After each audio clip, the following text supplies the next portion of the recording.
അതിന് വളരെ കുറച്ച് വിഷയങ്ങൾ മാത്രമേ ചർച്ചയ്ക്ക് എടുക്കുന്നുള്ളൂ. കാരണം ഓരോ ദിവസവും ദേശീയ തലത്തിലും കേരളത്തിലും പ്രധാനപ്പെട്ട എല്ലാ ദേശീയ വിഷയങ്ങളും ദേശീയ നേതാക്കന്മാർ മുതൽ കേരളത്തിലെ യുവ രാഷ്ട്രീയ നേതാക്കന്മാരും ചർച്ച ചെയ്തുകൊണ്ടിരിക്കുകയാണ്. വരാൻ പോകുന്ന തിരഞ്ഞെടുപ്പ് ലോക്സഭാ തിരഞ്ഞെടുപ്പാണ്, കേരള അസംബ്ലി തിരഞ്ഞെടുപ്പല്ല. അത് നടക്കാൻ പോകുന്നത് 2026-ലാണ്. ഇത് ലോക്സഭാ തിരഞ്ഞെടുപ്പാണ്. ഇന്ത്യ അടുത്ത 5 വർഷം ആര് ഭരിക്കണം, ആരെന്ന് പറഞ്ഞാൽ ആര് പ്രധാനമന്ത്രിയാകണമെന്ന് മാത്രമല്ല, അടുത്ത 5 വർഷക്കാലം ഇനി അങ്ങോട്ട് ഇന്ത്യയുടെ നയങ്ങൾ, ആദർശങ്ങൾ, പരിപാടികൾ എന്താണെന്ന് തീരുമാനിക്കാനുള്ള ഇലക്ഷനാണ്. ഒരർത്ഥത്തിൽ ഈ തെരഞ്ഞെടുപ്പ് ഒരു ജീവൻ മരണ പോരാട്ടമാണ്. ഡു ഓർ ഡൈ എന്ന് പറയാവുന്ന ഒരു തെരഞ്ഞെടുപ്പാണ്. ഇന്ത്യയെ വീണ്ടെടുക്കാനുള്ള, ഇന്ത്യയെ സംരക്ഷിക്കാനുള്ള ഇലക്ഷനാണ്. ഇന്ത്യ എന്ന് പറയുന്ന ഭൂപ്രദേശത്തെ വീണ്ടെടുക്കാനുള്ള ഇലക്ഷനല്ല, ഇന്ത്യ എന്ന് പറയുന്ന ആശയത്തെ വീണ്ടെടുക്കാനുള്ള, സംരക്ഷിക്കാനുള്ള ഇലക്ഷനാണ്. ഇന്ന് കാണുന്ന ഇന്ത്യ എന്ന ആശയം രൂപപ്പെട്ടത് സ്വാതന്ത്ര്യ സമരകാലത്താണ്. സ്വാതന്ത്ര്യ സമരത്തിൻ്റെ അവസാനമാണ് ഇന്ത്യ എന്ന ആശയം സമൂർത്തമായി ഇന്ത്യൻ ഭരണഘടനയിൽ കൂടി ഔദ്യോഗികമായി രൂപപ്പെട്ടത്. ആ ആശയം ഇന്ന് വലിയ വെല്ലുവിളി നേരിടുകയാണ്. കഴിഞ്ഞ 10 വർഷക്കാലത്തെ നരേന്ദ്രമോദി നയിച്ച BJP ഗവൺമെൻറ് കഴിഞ്ഞ 10 വർഷമായി ആസൂത്രിതമായി ആശയത്തെ ഞെക്കി ഞെരുക്കി ഇല്ലാതാക്കാൻ ശ്രമിച്ചുകൊണ്ടിരിക്കുകയാണ്. അതിനെ എങ്ങനെ കൈകാര്യം ചെയ്യും, അതാണ് പ്രശ്നം. അതുകൊണ്ട് ഈ ഇലക്ഷൻ്റെ ലക്ഷ്യം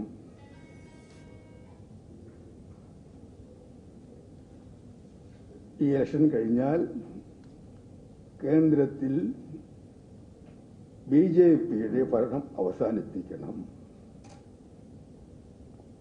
നരേന്ദ്രമോദിയുടെ ഭരണം അവസാനിപ്പിക്കണം, RSSന്റെ ഫെൻസി ട്രെയിനിങ് അവസാനിപ്പിക്കണം. അതാണ് ഇലക്ഷൻ്റെ പ്രധാനമായ ലക്ഷ്യം. ഈ ഇലക്ഷൻ കഴിയുമ്പോൾ നമുക്ക് വീണ്ടും ഇന്ത്യൻ എന്ന ആശയത്തിൻ്റെ ഔപചാരികമായ എല്ലാം ഉൾക്കൊള്ളുന്ന ഡോക്ടർ അംബേദ്കർ എഴുതി തയ്യാറാക്കിയ ഭരണഘടനയുടെ അടിസ്ഥാന മൂല്യങ്ങളെല്ലാം കണ്ണിലെ കൃഷ്ണമണി പോലെ കാത്തുസൂക്ഷിക്കാൻ കഴിയണം. ഇതാണ് എൻ്റെ അഭിപ്രായം. നരേന്ദ്രമോദിയുടെ ഗവൺമെൻറ് വീണ്ടും വന്നാൽ ഡോക്ടർ അംബേദ്കർ തയ്യാറാക്കിയ ഭരണഘടനയിലെ അടിസ്ഥാന മൂല്യങ്ങൾ അട്ടിമറിക്കപ്പെടും, ഭരണഘടന അട്ടിമറിക്കപ്പെടും. അത് ജനാധിപത്യത്തിൻ്റെ അന്ത്യത്തിന് തുടക്കമായിരിക്കും. ആ ആപത്ത് ഒഴിവാക്കണം. ഇന്ത്യൻ ഭരണഘടനയുടെ പ്രധാനപ്പെട്ട ഒരു പ്രത്യേകത, ലോകത്ത് ഇതുപോലെ ഭരണഘടന ഒന്നുമില്ല. ഇന്ത്യയിൽ ജീവിക്കുന്ന എല്ലാവർക്കും, എല്ലാ ഇന്ത്യൻ പൗരന്മാർക്കും മൗലികാവകാശങ്ങൾ കോടതിയിൽ ചോദ്യം ചെയ്ത് സംരക്ഷിക്കപ്പെടാവുന്ന മൗലികാവകാശങ്ങൾ വാഗ്ദാനം ചെയ്യുന്നു. എല്ലാവർക്കും തുല്യത, നിയമത്തിൻ്റെ മുമ്പിൽ തുല്യത, സാമ്പത്തിക സമത്വം, എല്ലാവർക്കും നീതി, അത് സ്വാതന്ത്ര്യം, വ്യക്തിസ്വാതന്ത്ര്യം, പൗരാവകാശങ്ങൾ സംരക്ഷിക്കാനുള്ള സ്വാതന്ത്ര്യം, ഇതെല്ലാം ഇന്ത്യൻ ഭരണഘടനയുടെ ഫണ്ടമെന്റൽ റൈറ്റ്സിൻ്റെ ഭാഗമാണ്. അതോടൊപ്പം തന്നെ ഇന്ത്യയിലെ മത ഭാഷാ ന്യൂനപക്ഷങ്ങൾക്ക് പ്രത്യേകമായ ചില അവകാശങ്ങൾ ഇന്ത്യൻ ഭരണഘടന ഉറപ്പു നൽകുന്നുണ്ട്. മറ്റു പ്രത്യേകത, നാനാത്വത്തിൽ ഏകത്വം, ഡൈവേഴ്സിറ്റി ഉറപ്പു നൽകുന്ന ഭരണഘടനയാണ് ഇന്ത്യയുടെ ഭരണഘടന. ഏകത്വമല്ല, ഏകത്വം അടിച്ചേൽപ്പിക്കുന്ന ഭരണഘടന അല്ല ഇന്ത്യ. ഭരണഘടനയുടെ ആർട്ടിക്കിൾ 1 അത് പറയുന്നത് India, that is Bharat, union of India, ഒരു ഫെഡറേഷനാണ്. ഇതിൻ്റെ എല്ലാ വൈവിധ്യങ്ങളെയും സംരക്ഷിക്കും. അതാണ് ഭരണഘടനയുടെ 1ാമത്തെ ആർട്ടിക്കിൾ. 3ാമത്തെ പാർട്ടിലാണ് മൗലികാവകാശങ്ങളെക്കുറിച്ച് പറയുന്നത്. ഭരണഘടനയുടെ 2ാമത്തെ പാർട്ടിലാണ് സിറ്റിസൺഷിപ്പിനെ പറയുന്നത്. ഇന്ത്യയിൽ ജനിച്ച എല്ലാവർക്കും, ഇന്ത്യയിൽ സ്ഥിരതാമസമാക്കിയ എല്ലാവർക്കും ജാതിഭേദം മതഭേദമില്ലാതെ പൗരത്വം വാഗ്ദാനം ചെയ്യുന്നു. ഇന്ത്യൻ ഭരണഘടനയിൽ മതം ഒരു ഘടകമല്ല. ഇത് ഇന്ത്യൻ ഭരണഘടനയിൽ എഴുതി ചേർക്കപ്പെട്ട ആർട്ടിക്കിൾ 5ന്റെ പാർട്ടാണ്. പിന്നെ സ്വതന്ത്രമായ ജുഡീഷ്യറി, സ്വതന്ത്രമായ ഇലക്ഷൻ കമ്മീഷൻ, ഇതെല്ലാം ഇന്ത്യൻ ഭരണഘടന വാഗ്ദാനം ചെയ്യുന്നു. ഞാനിവിടെ സംസാരിക്കുന്ന അവസരത്തിൽ ഏറ്റവും കൂടുതൽ ചർച്ച ചെയ്യുന്നത് കേരളത്തിലാണ്. കഴിഞ്ഞ കുറേ ദിവസങ്ങളായി ഞാൻ വായിക്കുന്നത് ഇന്ത്യൻ ഭരണഘടനയെക്കുറിച്ചും ഭരണഘടന സംരക്ഷിക്കുന്നതിനെക്കുറിച്ചും ഏറ്റവും വാചാലമായി സംസാരിക്കുന്നത് നമ്മുടെ മുഖ്യമന്ത്രി പിണറായി വിജയനാണ്. ഇന്നും അദ്ദേഹം സംസാരിക്കുന്നത് കേട്ടു. ഭരണഘടന സംരക്ഷിക്കണം, പൗരത്വ നിയമം അവസാനിപ്പിക്കണം. ഇത്രയും അദ്ദേഹം നിരന്തരമായി പറഞ്ഞുകൊണ്ടിരിക്കുമ്പോൾ ചരിത്രത്തിലേക്കും തിരഞ്ഞെടുപ്പ് നടത്താൻ ആഗ്രഹിക്കുന്നു. ഈ ഭരണഘടന എങ്ങനെ ഉണ്ടായി? ഈ ഭരണഘടന ഉണ്ടാക്കിയതാരാണ്? ഇന്ത്യയുടെ വിഭജനം, ഇന്ത്യയുടെ സ്വാതന്ത്ര്യം യാഥാർത്ഥ്യമാകുന്നതിന് മുമ്പ് തന്നെ ഭരണഘടനാ സമിതി രൂപവൽക്കരിച്ചു. അതിനുശേഷമാണ് ഇന്ത്യ രണ്ടായത്. പാകിസ്ഥാനുണ്ടായി. പാകിസ്ഥാനുണ്ടായപ്പോൾ ജിന്നയുടെ അനുയായികൾ, പാകിസ്ഥാൻ അനുയായികൾ ഭരണഘടനാ സമിതിയിൽ നിന്നും പോയി. ഇന്നത്തെ അവശേഷിച്ച ഭരണഘടനാ സമിതി ഇന്ത്യൻ നാഷണൽ കോൺഗ്രസിന് നിർണായകമായ ഭൂരിപക്ഷമുള്ള, കോൺഗ്രസ് പറയുന്ന അഭിപ്രായങ്ങൾ മാത്രം നടപ്പാകുന്ന ഭരണഘടനാ സമിതിയാണ് പാകിസ്ഥാനുള്ള ശേഷം അവശേഷിച്ചത്. അപ്പോൾ ഈ ഭരണഘടന ഉണ്ടാക്കിയതിൻ്റെ അവകാശം ഇന്ത്യൻ നാഷണൽ കോൺഗ്രസിനും ഡോക്ടർ അംബേദ്കർക്കും മാത്രമാണ്. മാത്രം, മറ്റാർക്കും അവകാശമില്ല. പാകിസ്ഥാൻ ഉണ്ടായിക്കഴിഞ്ഞപ്പോൾ ഇന്ത്യയിൽ വലിയ വിവാദമുണ്ടായി. ഹിന്ദു മഹാസഭയാണ് ആ വിവാദം നയിച്ചത്. അവർ പറഞ്ഞു പാകിസ്ഥാൻ ഉണ്ടായി, പാകിസ്ഥാൻ മതരാഷ്ട്രമാണ്. പാകിസ്ഥാൻ ഉണ്ടായ സ്ഥിതിക്ക് ഇന്ത്യ ഒരു മതാധിഷ്ഠിത രാഷ്ട്രമാക്കണമെന്നാണ് അന്ന് ഭരണഘടനാ സമിതിക്കകത്തും പുറത്തും ഹിന്ദു മഹാസഭയിൽ അവരെ പിന്നാങ്ങുന്നവരും വാദിച്ചിട്ടുണ്ട്. മഹാത്മാഗാന്ധി പറഞ്ഞു, നടക്കില്ല, ഇന്ത്യ ഒരിക്കലും പാകിസ്ഥാനാകാൻ പറ്റില്ല, ഇന്ത്യ മതത്തിന്റെ അടിസ്ഥാന രാഷ്ട്രമാകാൻ പറ്റില്ല, ഇന്ത്യക്കാരുടെ എല്ലാം അവകാശപ്പെട്ട രാജ്യമാണ് ഇന്ത്യ, മതമല്ല മാനദണ്ഡം, ഇന്ത്യയിൽ ജീവിക്കുന്ന എല്ലാ പൗരന്മാർക്കും മതമേതായാലും ജാതി ഏതായാലും പ്രദേശമേതായാലും അവർക്കെല്ലാം തുല്യത വേണം, തുല്യാവകാശം വേണം. അത് ഗാന്ധിയുടെ നിലപാടായിരുന്നു. ആ ഗാന്ധിയുടെ നിലപാടാണ് നെഹ്റു ഉയർത്തിപ്പിടിക്കാൻ ശ്രമിച്ചത്. അതിനെ ഡോക്ടർ അംബേദ്കറും പിന്താങ്ങി. അങ്ങനെയാണ് പാകിസ്ഥാനുണ്ടായ സാഹചര്യത്തിൽ ഹിന്ദുസ്ഥാൻ ഉണ്ടാക്കാനുള്ള ശ്രമത്തെ ഭരണഘടനാ സമിതി നിരാകരിച്ചത്. നെഹ്റു ഗവൺമെന്റിൽ ലാ മിനിസ്റ്ററായിരുന്ന ഡോക്ടർ അംബേദ്കറെ ഭരണഘടനാ സമിതിയുടെ താത്വിക കമ്മിറ്റി ചെയർമാനാക്കി മാറ്റി. ആ സമിതിയുടെ ആദ്യ യോഗത്തിൽ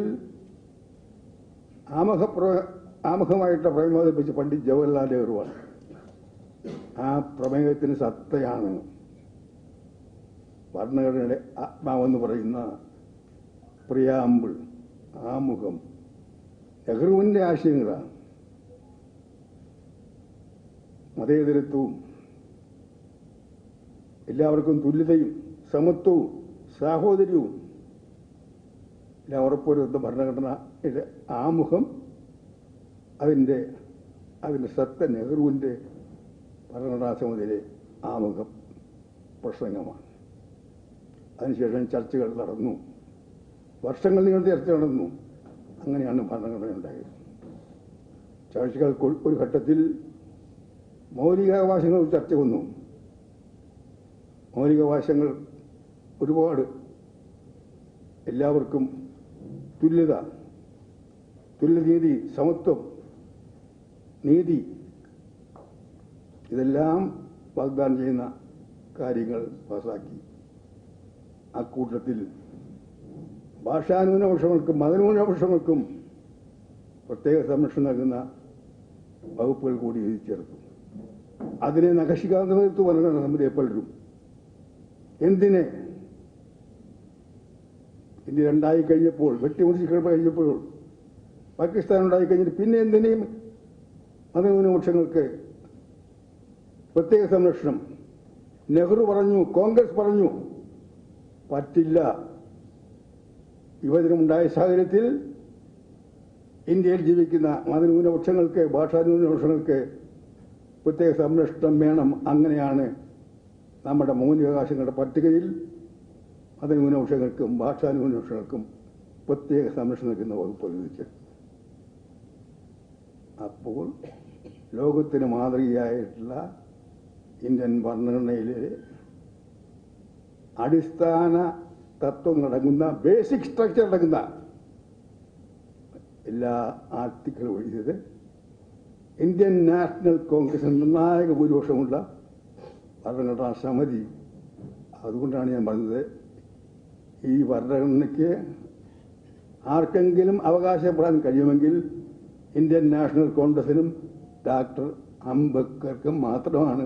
മുഖ്യമന്ത്രി പിണറായി വിജയ, അങ്ങയുടെ പാർട്ടിക്ക് ഇന്ത്യയുടെ ഈ പാവനമായ ഭരണഘടന ഉണ്ടാക്കിയതിൽ യാതൊരു പങ്കുമില്ല, ഒരു പങ്കുമില്ല.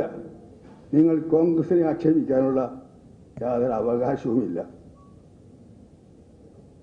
ചരിത്രത്തിന്റെ മറ്റൊരു ഭാഗം കൂടി ഞാൻ പറയാൻ ആഗ്രഹിക്കുകയാണ്. ഭരണഘടനാ സമിതി ഉണ്ടാക്കിയപ്പോൾ എന്തായിരുന്നു മുഖ്യമന്ത്രി പിണറായി വിജയന്റെ പാർട്ടിയുടെ നിലപാട്? 1947 ഇന്ത്യ സ്വതന്ത്രയായി. അപ്പോഴും ഭരണഘടനാ നിർമ്മാണ സമിതിയുടെ യോഗം നടന്നുകൊണ്ടിരിക്കുകയാണ്. ഒരു ഭാഗത്ത് പാകിസ്ഥാന്റെ ആക്രമണം കാശ്മീരിൽ ഒരു ഭാഗം പിടിച്ചെടുത്തു, മറുഭാഗത്ത് ഹൈദരാബാദിൽ നൈസാം സ്വതന്ത്ര ഹൈദരാബാദിന് വേണ്ടി റസാഖർമാർ എന്ന് പറയുന്ന ഭീകര സംഘടന കൂടി രാജ്യമാകെ പട്ടിണി. വിഭജനം ഉണ്ടാക്കിയിട്ടുള്ള കോടിക്കണക്കിന് ജനങ്ങളുടെ പ്രയാസങ്ങൾ, അങ്ങനെ ഇന്ത്യ ഗവൺമെന്റ് ആകെ വിഷമിക്കുന്ന ഘട്ടത്തിൽ കമ്മ്യൂണിസ്റ്റ് പാർട്ടി 1948 കൽക്കട്ടയിൽ ചേർന്ന് കൽക്കട്ട കോൺഗ്രസ് പാസാക്കി കൽക്കട്ട തീസിസ് ഇന്ത്യക്ക് കിട്ടിയ സ്വാതന്ത്ര്യമല്ല.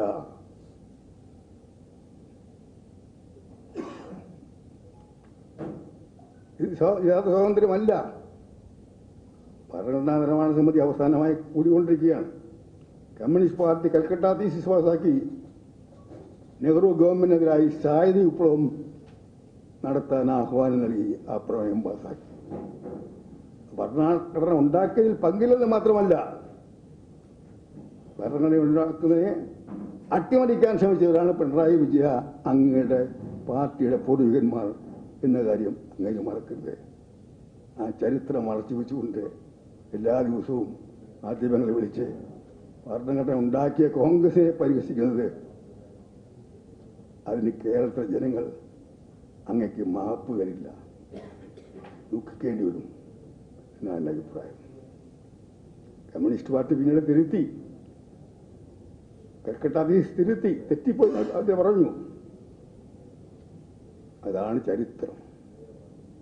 ഭരണഘടന ഉണ്ടാക്കിയതിൽ കോൺഗ്രസിന് മാത്രം പങ്ക്, ഡോക്ടർ അംബേദ്കർ പങ്ക്, ഉണ്ടാക്കിയതിൽ കമ്മ്യൂണിസ്റ്റ് മാർക്സിസ്റ്റ് പാർട്ടിക്ക് യാതൊരു പങ്കുമില്ലെന്ന് മാത്രമല്ല, നെഹ്റു ഗവൺമെന്റ് അട്ടിമറിക്കാൻ ശ്രമിച്ചവരാണ്, ഭരണഘടന ഉണ്ടാക്കിയതിനെ തടസ്സപ്പെടുത്തിയവരാണ് എന്ന് ഭരണഘടനയുടെ ഭാവനത്തെക്കുറിച്ച് പറയുകയും കോൺഗ്രസ് ആടിക്കളിക്കുന്നു പറയുകയും ചെയ്യുന്നത് വളരെ വിചിത്രമായിരിക്കുന്നു. അരിയാഹാരം കഴിക്കുന്ന കേരളീയർ നിങ്ങളുടെ വാദം നിരാകരിക്കും. ഏപ്രിൽ 26 അത് നടക്കും. ജൂൺ 4 ഫലപ്രഖ്യാപനം നടക്കുന്നത്. അത് വ്യക്തമാകുമെന്ന് എനിക്ക് പറയാനുള്ളത്. ലോക്സഭാ ഇലക്ഷനാണെങ്കിലും പ്രധാന വിഷയം അതാണെങ്കിലും ഈ ഇലക്ഷൻ നടക്കുന്നത് എല്ലായിടത്തും നടക്കുന്ന പോലെ കേരളത്തിൽ കൊണ്ട് നടക്കുകയല്ലേ. കേരളത്തിലെ കാര്യങ്ങൾ മറക്കാൻ പറ്റുമോ? ദൈവത്തിന്റെ സ്വന്തം നാടെന്നാണ് കേരളം അറിയപ്പെടുന്നത്. ലോകം മുഴുവൻ ഗോഡ്സ് ഓൺ കൺട്രി. ആ ഗോഡ്സ് ഓൺ കൺട്രിയുടെ സ്ഥിതി എന്താണ്? എന്താണ് ഗോഡ്സ് ഓൺ കൺട്രി എന്ന്? തകർത്ത് തരിപ്പണമാക്കിയില്ലേ, നശിപ്പിച്ചില്ലേ? ഈസ്റ്ററും പെരുന്നാളും വിഷുവുമെല്ലാം ആഘോഷിക്കുമ്പോൾ കേരളത്തിലെ മലയാളി കുടുംബങ്ങളിൽ മഹാഭൂരിപക്ഷം ഇന്ന് വിഷമിക്കുകയല്ലേ? പ്രയാസങ്ങൾ കൊണ്ട് എല്ലാ മേഖലയും തകർത്ത് കളഞ്ഞില്ലേ? കേരളത്തിൽ നട്ടല്ലായ കാർഷിക മേഖല തകർത്ത് കളഞ്ഞു. കാർഷിക മേഖല പൂർണ്ണമായും തകർത്ത് കളഞ്ഞു. റബ്ബറും നെല്ലും നാളികേരവും എല്ലാം ആ മേഖല തകർന്നു. ഇന്ന് മലയോരങ്ങളിൽ ജനങ്ങൾ ഉറക്കമില്ലാത്ത രാത്രികളാണ്. വന്യമൃഗങ്ങളുടെ ആക്രമണം കേരളത്തിൽ മാത്രമേ കാണുള്ളൂ. കേരളത്തിലെ കാടുകളിൽ മാത്രമേ വന്യമൃഗങ്ങളുള്ളൂ. തമിഴ്നാട്ടിലില്ലേ? കർണാടകത്തിലില്ലേ? 90% കാടുകളുള്ള സ്റ്റേറ്റുകൾ ഇന്ത്യയിലില്ലേ? അവിടെ ഒന്നും ഇത്രയേറെ ഭീകരമായ അന്തരീക്ഷമില്ലല്ലോ. അവിടെ ഒന്നും ഇത്രയേറെ വന്യമൃഗ ആക്രമണത്തെക്കുറിച്ചുള്ള വാർത്തകൾ വരുന്നില്ലല്ലോ.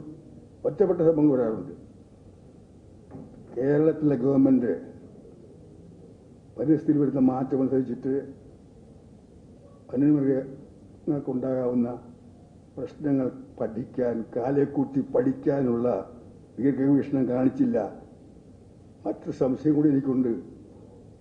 വനമേഖലയിൽ താമസിക്കുന്ന കൃഷിക്കാർ വന്യമൃഗങ്ങളെ ഭയന്ന് വേണമെങ്കിൽ ഓടിപ്പോകട്ടെ എന്നുകൂടിയോ ദുഷ്ടലാക്കുകൂടിയോ ഇതിന് പിന്നിലുണ്ടോ എന്നെനിക്ക് സംശയമുണ്ട്. 8 വർഷമായി തുടർന്നിട്ടും തടയാൻ നടപടി സ്വീകരിക്കാത്തത് വനം വകുപ്പിന്റെ ദുഷ്ടലാക്കുണ്ടോ? മലയോര കൃഷിക്കാരെ അവരുടെ പാർപ്പിടങ്ങളിൽ നിന്ന് ഓടിച്ചെടുക്കാനുള്ള ലക്ഷ്യമുണ്ടോ? കാരണം ഇന്ന് കേരളമൊട്ടാകെ മലയോരങ്ങളിൽ നിന്നും ആയിരക്കണക്കിന് ജനങ്ങൾ എല്ലാം ഉപേക്ഷിച്ച്, കിടപ്പാട് ഉപേക്ഷിച്ച്, വീട് ഉപേക്ഷിച്ച് മറ്റു പ്രദേശങ്ങളിലേക്ക് താമസം മാറ്റുകയാണ്. ഇതൊന്നും ജനങ്ങൾ മറക്കില്ല. പരമ്പരാഗത വ്യവസായങ്ങൾ മൂന്നും തകർത്തില്ലേ? കയറും കശുവണ്ടിയും കൈത്തറിയും മത്സ്യബന്ധനവും. തീരദേശത്തെ ജനങ്ങൾക്ക് ജീവിക്കാൻ നിവൃത്തിയില്ലാതെ യുക്രൈൻ യുദ്ധത്തിൽ റഷ്യയ്ക്ക് വേണ്ടി യുദ്ധം ചെയ്യാൻ വരെ കാശിന് വേണ്ടി പോവുകയാണ്. ഇറാനിലും തൈവാനിലുമെല്ലാം കോൺട്രാക്ടർമാർ പറഞ്ഞിട്ട് അവിടെ പോയി മത്സ്യബന്ധനത്തിൽ പോവുകയാണ്. പരമ്പരാഗത മേഖല തകർന്നു. ചെറുപ്പക്കാരുടെ ഒഴുക്കാണ്. പണ്ടും മലയാളികൾ മറ്റ് സ്റ്റേറ്റുകളിലേക്ക് പോകാറുണ്ട്, ലോകത്തേക്ക് പോകാറുണ്ട്. പക്ഷെ ഇതുപോലെ ഒഴുക്കുണ്ടോ? കഴിഞ്ഞ കുറേ വർഷങ്ങളായി ചെറുപ്പക്കാർ ഒഴുകുകയാണ്. ഇനി കേരളത്തിൽ ജീവിച്ചിട്ട് കാര്യമില്ല. പ്രതീക്ഷ നശിച്ചിട്ട് ലോണെടുത്തും കടം വാങ്ങിയും ഓടുകയാണ് എൻ്റെ ആളുകളിലേക്ക്. എല്ലാവരും രക്ഷപ്പെടുന്നില്ല. വല്ലതും പോയി അവിടെ പോയി വല്ലാതെ വിഷമിക്കുന്നുണ്ട്. എന്നാലും കേരളം വിടുകയാണ്. ഇത്രയേറെ ചെറുപ്പക്കാരുടെ ഒഴുക്ക് നിരന്തരമായി ഉണ്ടായിട്ട് എന്ത് ചെയ്യുന്നു കേരളം? മുഖ്യമന്ത്രി എന്ത് ചെയ്യുന്നു ചെറുപ്പക്കാരുടെ ഒഴുക്ക് തടയാൻ വേണ്ടിയിട്ട്?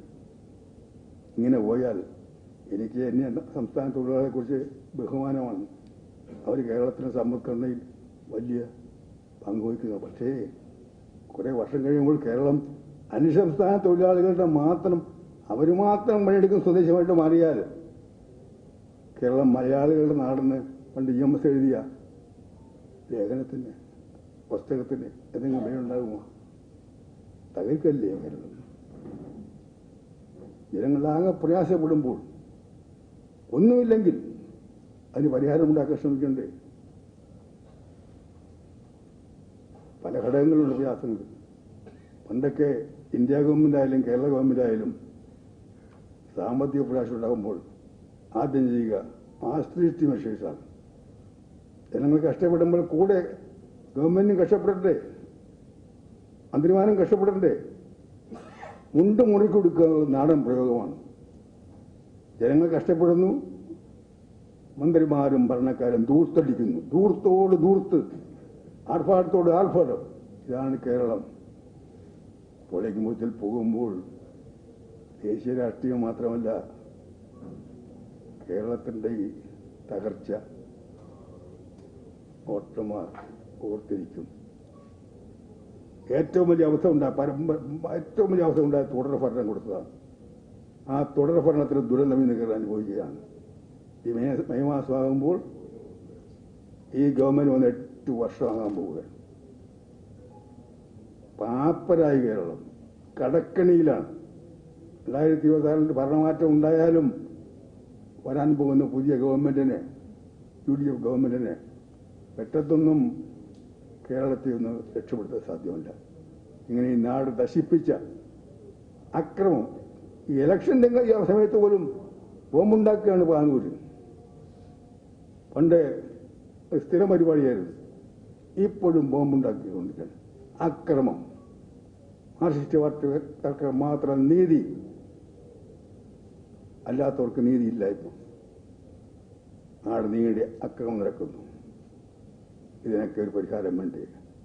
അതിനുള്ള അവസരം കൂടിയായിട്ട് ഈ ഇലക്ഷനെ മാറ്റണം. കേന്ദ്രത്തിൽ BJPയെ താഴെയിറക്കണം, മോഡിയെ താഴെയിറക്കണം. ഇന്ത്യ മുന്നണി ഗവൺമെന്റ് അധികാരത്തിൽ വരണം. കേരളത്തിൽ പിണറായിയുടെ ജലദ്രോഹ ഭരണത്തിനെതിരായി, കേരളത്തെ തകർത്ത ഗവൺമെന്റിനായി ജനങ്ങളുടെ ശക്തമായ വിജയം വേണം. 20 സീറ്റും കോൺഗ്രസിനും UDF നൽകണം എന്നാണ് എൻ്റെ അഭ്യർത്ഥന.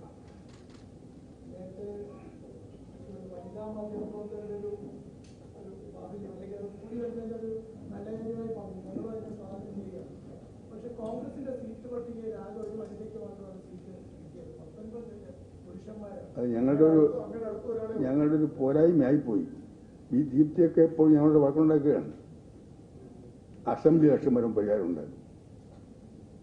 ഉണ്ടാക്കും. ഒരു കണക്ക് പറഞ്ഞ് മേടിക്കും. ഞങ്ങൾ കൂടെ നിൽക്കും.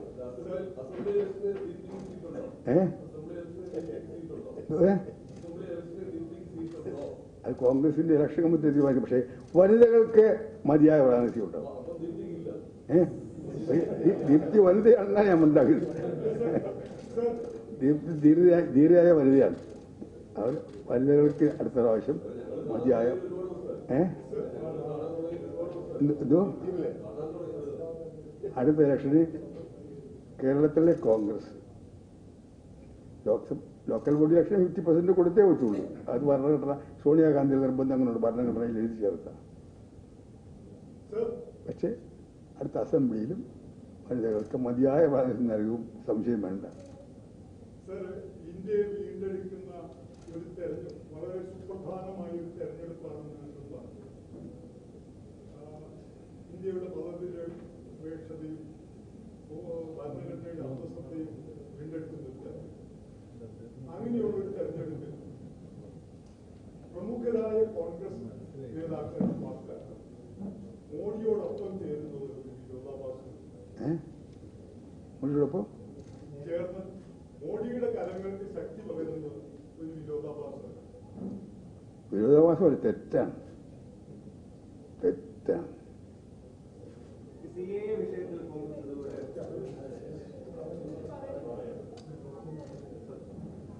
എന്താ ഒരു സമയത്ത് ഒരാൾ ചോദിക്കാൻ ഉത്തരം പ്രസിഡന്റ് പറഞ്ഞു. ആ തെറ്റ് തുടങ്ങി വെച്ചതിൽ ഒന്ന് അങ്ങയുടെ മകനാണ്. ഏറ്റവും രാജ്യം ചർച്ച ചെയ്യപ്പെടുന്ന അങ്ങയുടെ മകൻ അനിൽ ആന്റണി BJP പോലും പത്തനംതിട്ട മത്സരിക്കുന്നതാണ്. എന്നെ സംബന്ധിച്ചിടത്തോളം ഞാൻ പൊതുരംഗത്ത് വന്ന കാലം മുതൽ, KSUവിൽ ചേർന്ന കാലം മുതൽ കുടുംബം വേറെ രാഷ്ട്രീയം വേറെ എന്ന് നിലപാടെടുത്തതാണ്. ഇന്നല്ല, KSUവിന്റെ പ്രവർത്തകനായ കാലം മുതൽ കുടുംബം വേറെ രാഷ്ട്രീയം വേറെ, ഇതാണ് എൻ്റെ നിലപാട്. കുടുംബം എന്തെങ്കിൽ കുടുംബത്തിനകത്ത്, രാഷ്ട്രീയം വേറെ. അങ്ങയുടെ രാഷ്ട്രീയം, അങ്ങയുടെ ആദർശം കണ്ടുകളന്ന അല്ലാതെ എങ്ങനെയാണ് BJP മോദിക്ക് പോകുന്നത്? ഞാൻ പറഞ്ഞില്ലേ, കുട്ടിക്കാലം മുതൽ എൻ്റെ നിലപാടുതാണ് കുടുംബം വേറെ രാഷ്ട്രീയം വേറെ.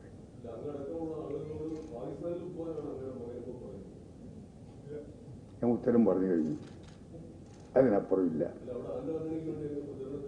എന്തോ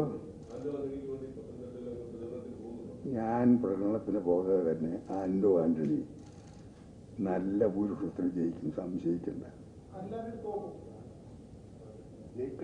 BJPയുടെ ഏറ്റവും സുവർണകാലം, കേരളത്തിലെ BJPയുടെ സുവർണകാലം കഴിഞ്ഞു. അവരുടെ സുവർണകാലം കഴിഞ്ഞ ലോക്സഭാ ഇലക്ഷനാണ്. ശബരിമല യുവതീ പ്രവേശനത്തിൻ്റെ അത് കത്തിനിന്ന കാലഘട്ടത്തിൽ BJPക്ക് ഒരുപാട് വോട്ട് കിട്ടി. ഇത്തവണ 2019 കിട്ടിയ അത്ര വോട്ട് BJPക്ക് കേരളത്തിൽ ഒരിടത്തും കിട്ടത്തില്ല. അവരെല്ലായിടത്തും 3ാം സ്ഥാനത്തായിരിക്കും എന്നാണ് എൻ്റെ അഭിപ്രായം.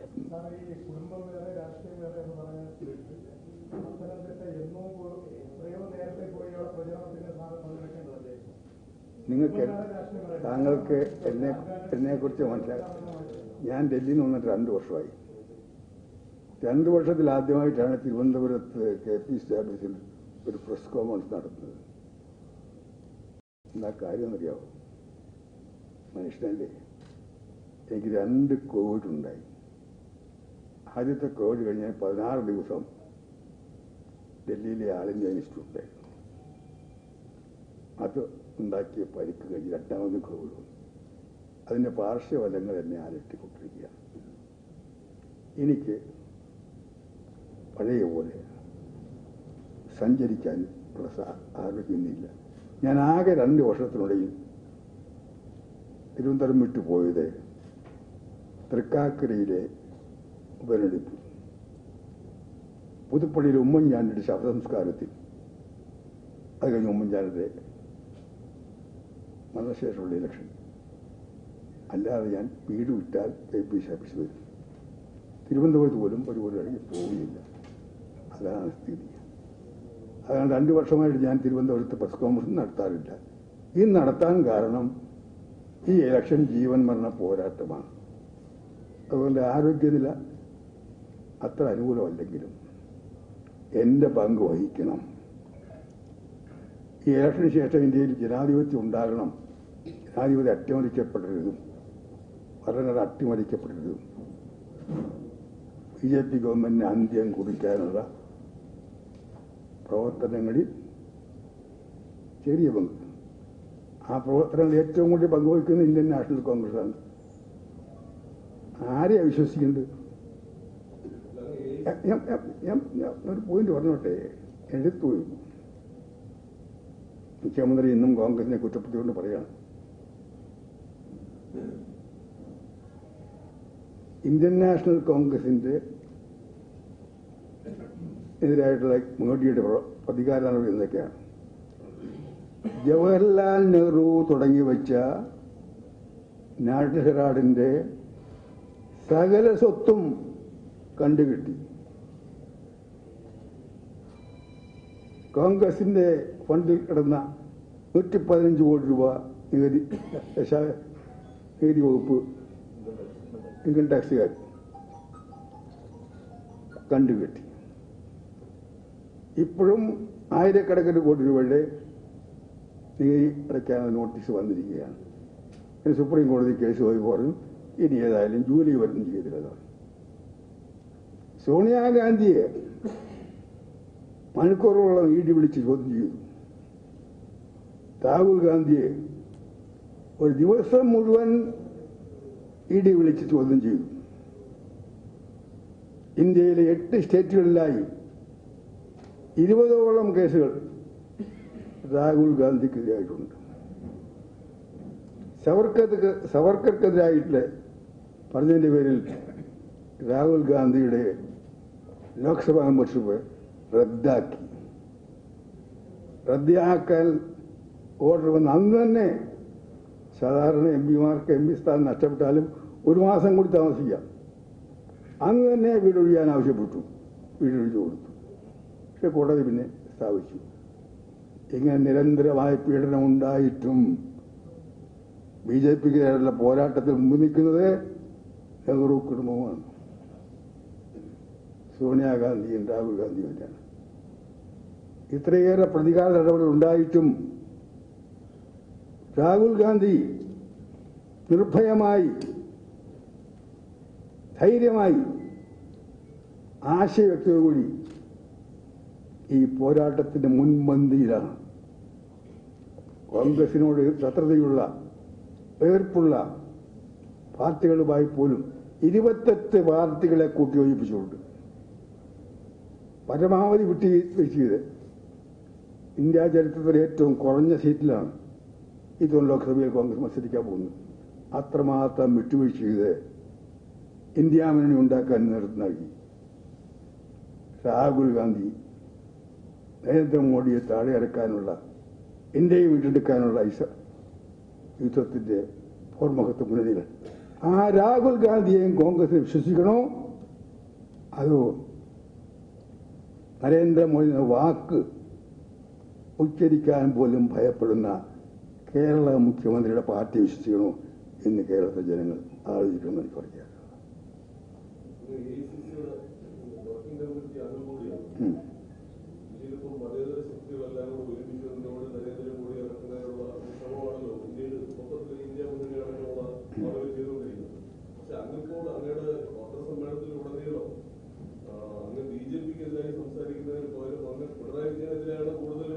അങ്ങനെയല്ലോ റെക്കോർഡ് നോക്കൂ.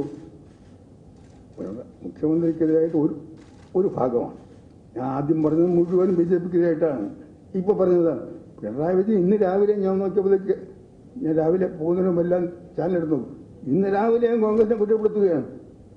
നിരന്തരമായി കോൺഗ്രസിനെ കുറ്റപ്പെടുത്തുകയാണ് ഭരണഘടനയുടെ പേരിൽ.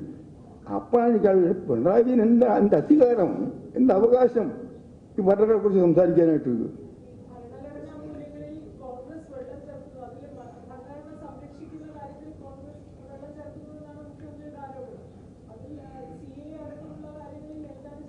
ഞാൻ മുഖ്യമന്ത്രി പറയുന്നത് തെറ്റാണ്. ഞാൻ പറഞ്ഞു ഇന്ത്യൻ ഭരണഘടനയിലെ ആർട്ടിക്കിൾ 5 അവിടെയാണ് സിറ്റിസൺഷിപ്പ് പറഞ്ഞിരിക്കുന്നത്. സിറ്റിസൺഷിപ്പിൽ മതം പ്രശ്നമല്ല. ആ ഭരണഘടന എഴുതി ചേർത്തത് കോൺഗ്രസ്സാണ്, ഡോക്ടർ അംബേദ്കറാണ്. ആ ഭരണഘടന സംരക്ഷിക്കുന്നതാണ് കോൺഗ്രസ് പറയുന്നത്. അന്ന് ഈ ഭരണഘടന എഴുതിയപ്പോൾ മുഖ്യമന്ത്രിയുടെ പാർട്ടി ഭരണഘടന ഉണ്ടാക്കുന്ന എതിർത്തവരാണ്, കൽക്കട്ടാതീസ് നടത്തിയവരാണ്. അതില് മുഖ്യമന്ത്രി പിണറായി വിജയൻ ചോദിക്കുന്നത് എന്താണ്? അതായത് അങ്ങ് തന്നെ മുഖ്യമന്ത്രിയായി പറഞ്ഞ ഗാന്ധിജിയുടെയും നെഹ്റുവിന്റെയും മൂല്യങ്ങളിൽ നിന്ന് കോൺഗ്രസ് പോകുന്നു, വ്യതിചലിക്കുന്നു, പിന്നോക്കം പോകുന്നു, പഴയ കോൺഗ്രസിന്റെ പുതിയ കോൺഗ്രസ് എന്ന വിമർശനമാണ് മുഖ്യമന്ത്രി പിണറായി വിജയൻ കേരളത്തിലെ ഇന്ത്യയിലെ കോൺഗ്രസിന് മുന്നിൽ ഉന്നയിക്കുന്നത്. ആ മുഖ്യമന്ത്രിയോട് ഈ ചരിത്രം പറയാൻ പോയാൽ ഒരുപാട് പറയണം. 77 പിണറായി വിജയൻ കൂത്തുപറമ്പിൽ മത്സരിച്ചപ്പോൾ ആരൊക്കെയാണ് പ്രചാരണത്തിന് വന്നത്? 89 ആഴ്ചയിൽ എല്ലാ ബുധനാഴ്ചയും EP സിംഗിന്റെ വീട്ടിൽ രാത്രി ഭക്ഷണത്തിന് കൂടിയത് ആരൊക്കെയാ? BJPക്കാരും മാർക്സിസ്റ്റ് പാർട്ടിയുടെ പോളിറ്റ് ബ്യൂറോ അംഗങ്ങൾ. ചരിത്രം എന്നെ കൊണ്ട് പഠിപ്പിക്കരുത്. എന്തോ പിണറായി വിജയന് വേണ്ടി ഞാനും വോട്ട്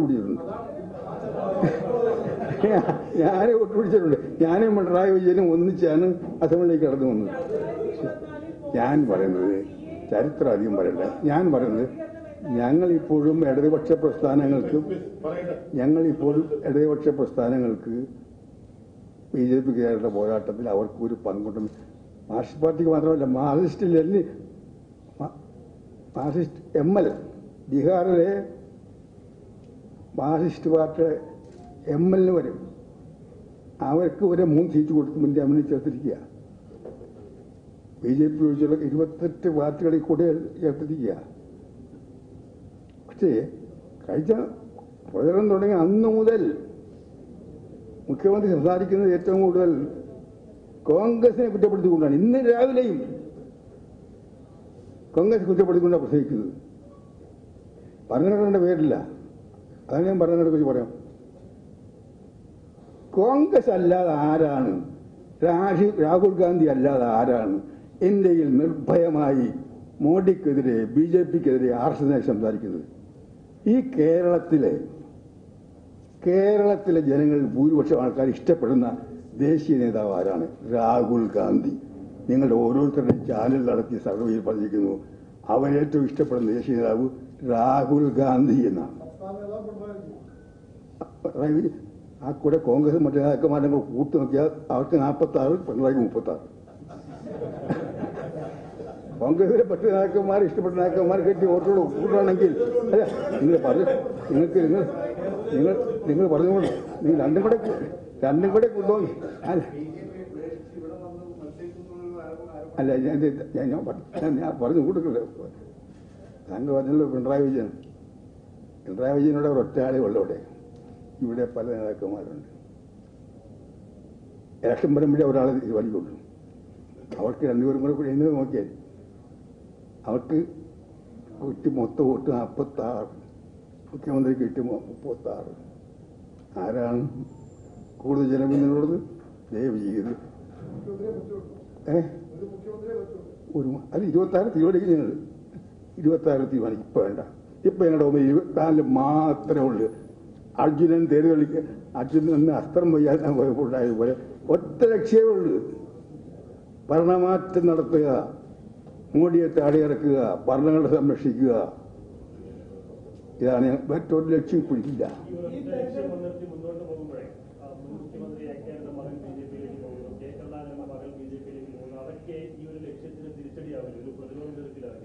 ഒരു നമ്മളല്ല, BJPക്ക് കേരളത്തിൽ കഴിഞ്ഞ പ്രാവശ്യത്തേക്കാൾ ഒട്ടു കുറയും.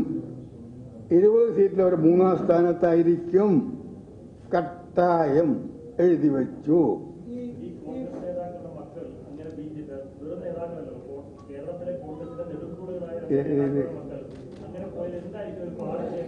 പറയാനുള്ളത് പറഞ്ഞു കഴിഞ്ഞു. ഇനി എന്നെ കൊണ്ട് അധികം പറയിപ്പിക്കണ്ട. മക്കളെ കുറിച്ച് എന്നെ കൊണ്ട് അധികം പറയിപ്പിക്കണ്ട. ആ ഭാഷ ഞാൻ ശീലിച്ചിട്ടില്ല. ആ ഭാഷ എന്റെ സംസ്കാരത്തിന്റെ ഭാഗമല്ല. അതുകൊണ്ട് എന്നെ കൊണ്ട് സംസാരിക്കേണ്ട. അതായത് ഈ ഇന്നത്തെ കോൺഗ്രസ്സുകാർ നാളത്തെ BJPക്കാരാണ് പല നേതാക്കന്മാരും അവരുടെ കുടുംബങ്ങളും ഒന്നടങ്കം BJPയിൽ പോയി ജയിച്ചതിന് ശേഷം എല്ലാ സ്ഥാനമാനങ്ങളും പറ്റിയതിനു ശേഷം BJP പോകുന്ന അവസ്ഥ. അപ്പൊ അതുകൊണ്ട് മാത്രം അത് വലിയൊരു അളവ് വരും. കോൺഗ്രസ് വലിയൊരു അധികാരത്തിൽ നിലനിർത്തുന്നുണ്ട്. കോൺഗ്രസ് മഹാപ്രസ്ഥാനമാണ്, മഹാനദിയാണ്. EMS കോൺഗ്രസ് ആയിരുന്നില്ലേ, AKG കോൺഗ്രസ് ആയിരുന്നില്ലേ? ഇന്ത്യയിലുള്ള എല്ലാ പാർട്ടികളിലുള്ള നേതാക്കന്മാരുടെ പലരും ആദ്യകാലത്ത് കോൺഗ്രസ് ആയിരുന്നു. പക്ഷെ അവരൊക്കെ പോയിട്ടും ഗംഗാപ്രവാഹം പോലെ ഇതിങ്ങനെ ഇപ്പോഴും ഇങ്ങനെ പ്രവഹിച്ചുകൊണ്ടിരിക്കുകയാണ്. പുതിയ നീർച്ചാലുകൾ പൊട്ടി വളരുകയാണ്. ഇന്ത്യൻ നാഷണൽ കോൺഗ്രസ് ഇന്ത്യ ഉള്ള കാലത്തോടുണ്ടാവും. കാരണം ഇന്ന് കോൺഗ്രസ് മാത്രമല്ല, പേരല്ല, കോൺഗ്രസിന്റെ ആദർശങ്ങൾ. ഈ പൗരത്വ നിയമവുമായി ബന്ധപ്പെട്ട വിഷയമാണ് ഏറ്റവും കൂടുതൽ ഇന്ന് ചർച്ച ചെയ്യുന്നത്. കോൺഗ്രസ് ആണെങ്കിലും പിണറായി വിജയൻ ആണെങ്കിലും BJP ആണെങ്കിലും ആയുധമാക്കും. പക്ഷെ അങ്ങനെയാണെങ്കിൽ എന്തുകൊണ്ട് പ്രകടന പത്രികയിൽ അക്കാര്യം ഒറ്റ വരിയിൽ കൃത്യമായി CAA നടപ്പാക്കില്ല എന്ന് കോൺഗ്രസ് രജിസ്റ്റർ തീരുമാനിച്ചിട്ടുണ്ട്? CAA മാത്രമല്ലല്ലോ, നാഷണൽ പൗരത്വ രജിസ്റ്റർ വരുന്നു. കോൺഗ്രസ് മതാടിസ്ഥാനത്തിലുള്ള പൗരത്വത്തിന് കോൺഗ്രസ് എതിരാണ്. കോൺഗ്രസ് ആർട്ടിക്കിൾ 5 സ്റ്റാൻഡ് ഇരിക്കുകയാണ്. ഈ ഭരണഘടനയിൽ അംബേദ്കർ തയ്യാറാക്കിയ ഈ ഭരണഘടനയിൽ ആർട്ടിക്കിൾ 5 അത് സംരക്ഷിക്കപ്പെട്ടെന്നാണ് കോൺഗ്രസ് പറയുന്നത്. മനസ്സിലായ? കേരള രാഷ്ട്രീയത്തെ പറ്റി, ദേശീയ രാഷ്ട്രീയത്തെ പറ്റി വിശാലമായി തന്നെ പറയുന്നത്, അങ്ങ് വീക്ഷിക്കുന്നുമുണ്ട്, എന്ന പത്രം ചാനലൊക്കെ ഉപയോഗിച്ച് പറയുന്നു. പക്ഷേ കേരളത്തിൽ ഇത് ചർച്ചയാകുന്നു എന്ന ആ സമയത്താണ് ഓൾ ഇന്ത്യ തലത്തിൽ ഈ പ്രകടന പത്രിക പുറത്തിറക്കുന്നത്. അപ്പോൾ അങ്ങക്ക് ഒരു ദേശീയ നേതൃത്വത്തിൽ കേരളത്തിന്റെ രാഷ്ട്രീയ സാഹചര്യം ഇപ്പോൾ ഇതിങ്ങനെയല്ല, ഇവിടെ മുന്നണികളിൽ പോലും ചില അസ്വാരസ്യങ്ങൾ നിൽക്കുകയാണ്. അപ്പോൾ പ്രകടന പത്രികയിൽ CA നടപ്പിലാക്കില്ല എന്ന് തന്നെ നിർദ്ദേശിക്കാമെന്ന് അങ്ങക്ക് ഒരു നിർദ്ദേശം വെച്ചൂടെ? ഞങ്ങൾക്ക് സംശയമില്ലല്ലോ. ഞങ്ങൾ മതാടിസ്ഥാനത്തിലുള്ള പൗരത്വത്തിന് അന്നും ഇന്നും എതിരാണ്. അങ്ങനെയുള്ള ഭരണഘടന ഞങ്ങളല്ലേ ഉണ്ടാക്കിയത്. ഇന്ത്യൻ ഭരണഘടന അങ്ങനെ ഒരു ആർട്ടിക്കിൾ ഉള്ളതുകൊണ്ടാണ് ഇപ്പോൾ ഇതിനെക്കുറിച്ച് ചർച്ച വരുന്നത്. ഞങ്ങൾ അന്നും ആർട്ടിക്കിൾ 5ന്റെ കൂടെ നിൽക്കുകയാണ്. പൗരത്വത്തിന് മതാടിസ്ഥാനം പാടില്ല എന്ന നിലപാടാണ് ഞങ്ങൾക്കുള്ളത്.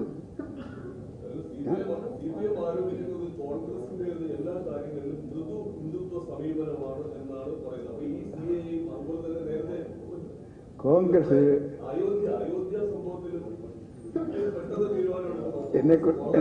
എന്നെ കൊണ്ട് അധികം പറയിപ്പിക്കരുത്. 1987 ഇലക്ഷനിൽ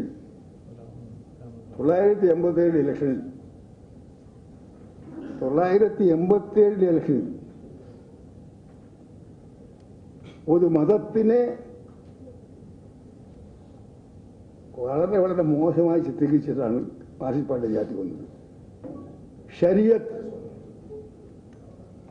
4 പെണ്ണ് കെട്ടാൻ, ഇഷ്ടം പോലെ മൊഴിയെല്ലാൻ, ആ ശരീഅത്ത് മാറ്റണം. മുക്രിമുള്ള പെൻഷൻ ഗുണനാക്കുന്നവർക്കുൾപ്പെടെ അവർക്ക് മുക്കം കൊടുത്ത് എന്ന് പറഞ്ഞവരാണ് മാർക്സിസ്റ്റുകാർക്ക്. എന്നെ കൊണ്ട് അധികം പറയണ്ട. ഇപ്പോൾ എടുക്കുന്നത്. കാരണം കോൺഗ്രസ് എപ്പോ പ്രതിസന്ധിയിലായാലും സാറിൻ്റെതായിട്ടുള്ള ഒരു ലോജിക്കോട് കൂടിയിട്ട് അത് റോഡ് ഷോ ആയാലും ഒക്കെ സ്പെസിഫിക് ആയിട്ട് ടാർഗറ്റ് ചെയ്തുകൊണ്ട് സാറ് കടന്നു വരാം. അപ്പോ ഈ തവണയും കോൺഗ്രസ് ഒരു പ്രതിസന്ധിയിൽ പെടുന്നു എന്നൊരു തോന്നലാണ് എനിക്ക് തോന്നുന്നത്.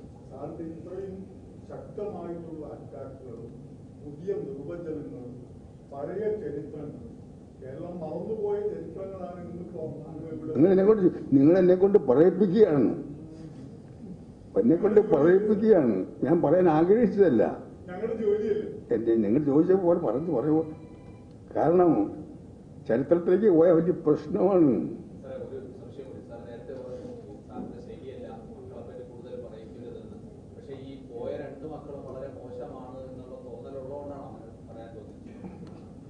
മക്കൾ 2 മക്കൾ മാത്രമല്ലല്ലോ, ഒരുപാട് മക്കളില്ലേ. എന്നെ അധികം പറയിപ്പിക്കുന്നു. എന്നെ കൊണ്ട് അധികം പറയിപ്പിക്കാൻ ആഗ്രഹിക്കണം. ഞാൻ അങ്ങനെ പറയാൻ ആഗ്രഹിക്കുന്നില്ല. അല്ല, ഞാൻ മറ്റു മക്കളെ കുറിച്ച് പറയാൻ ആഗ്രഹിക്കുന്നില്ല. എന്നെ കൊണ്ട് പറയിപ്പിക്കണ്ട. എന്നെ കൊണ്ട് അധികം പറയാൻ നിങ്ങൾക്ക് ഉദ്ദേശം ഉണ്ടാകും. ഞാൻ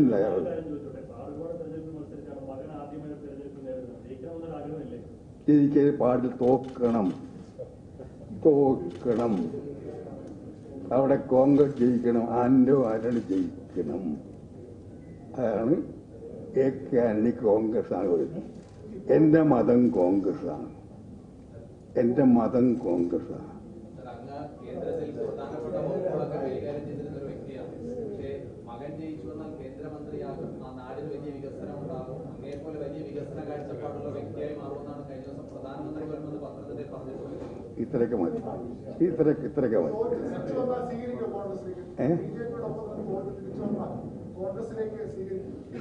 എന്നെ കൊണ്ട് ഇത്രയൊക്കെ മതി, ഇത്രയൊക്കെ മതി. കേരള സിനിമ പല സഭകളും പ്ലേ ചെയ്യുന്നുണ്ട്. അത് ഈ BJP തമ്മിലുള്ള അജണ്ടയുടെ ഭാഗമായിട്ടാണോ?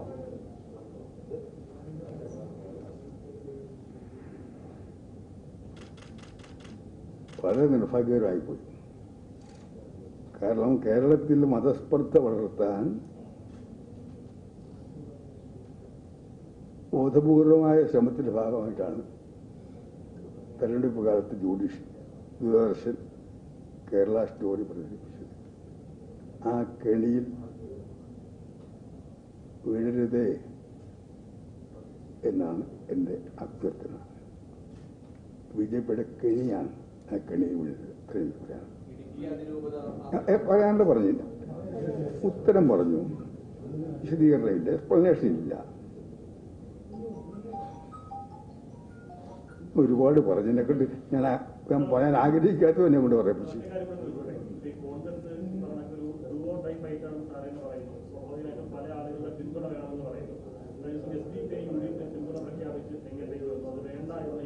ഇതിനെക്കുറിച്ച് പ്രതിപക്ഷ നേതാവും KPC പ്രസിഡന്റ് കേരളത്തിലെ കോൺഗ്രസിൽ ഞങ്ങളുടെ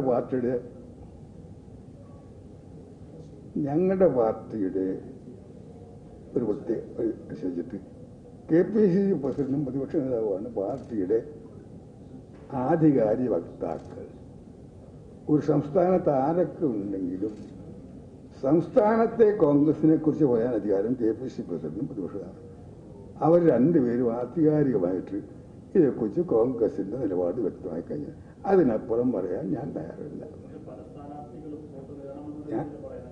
ഞാൻ പറഞ്ഞു കഴിഞ്ഞല്ലോ, KPCC പ്രസിഡന്റും പ്രതിപക്ഷ നേതാവും പറഞ്ഞാണ് കേരളത്തിലെ കോൺഗ്രസിന്റെ അവസാന വാക്ക്. ഞാനതിന്റെ കൂടെ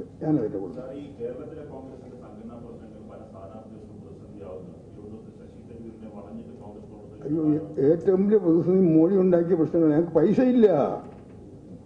നിങ്ങൾ പൈസ മിച്ചമുണ്ടെങ്കിൽ നിങ്ങൾ കുറച്ച് പൈസ ഞങ്ങളുടെ ഫണ്ടിലേക്ക് കൊടുക്കുക.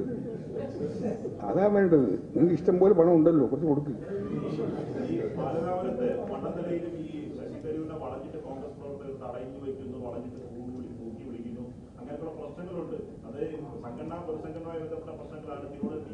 ഞാൻ രാവിലെ മനസ്സിലാക്കിയത് ആ പ്രവർത്തകരെല്ലാം തന്നെ ശശി തരൂരിന്റെ കൂടെ ഫോട്ടോ എടുത്ത് സെൽഫി എടുത്ത് ഞങ്ങളുടെ പിന്തുണ ശശി തരൂർ എന്ന് പറഞ്ഞ് കൊടുത്താണ് ഞാൻ മനസ്സിലാക്കിയത്.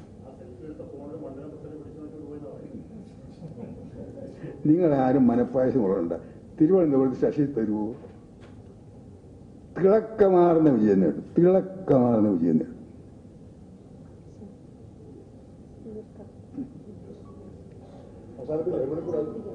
ഒരു മണിക്കൂറായി.